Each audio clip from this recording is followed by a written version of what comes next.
আসসালামু আলাইকুম প্রিয় শিক্ষার্থী বন্ধুরা।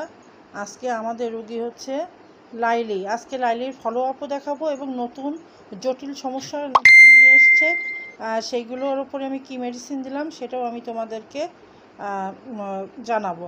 তা লাইলিকে এর আগে আমি বেশ বড় করে একটা ভিডিও দিয়েছিলাম ওর বিভিন্ন রকমের সমস্যার জন্য।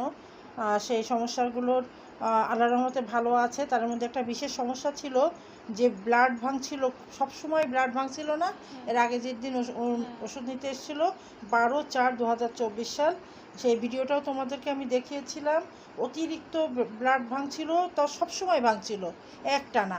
ওকে আমি ওর বিভিন্ন রকম, আমি এটা সংক্ষিপ্তভাবেই বলছি, ওর ভেতরে সম্পূর্ণ ন্যাট্রামিউরের লক্ষণ ছিল, সেই ভিডিওতে আমি দেখিয়েছিলাম।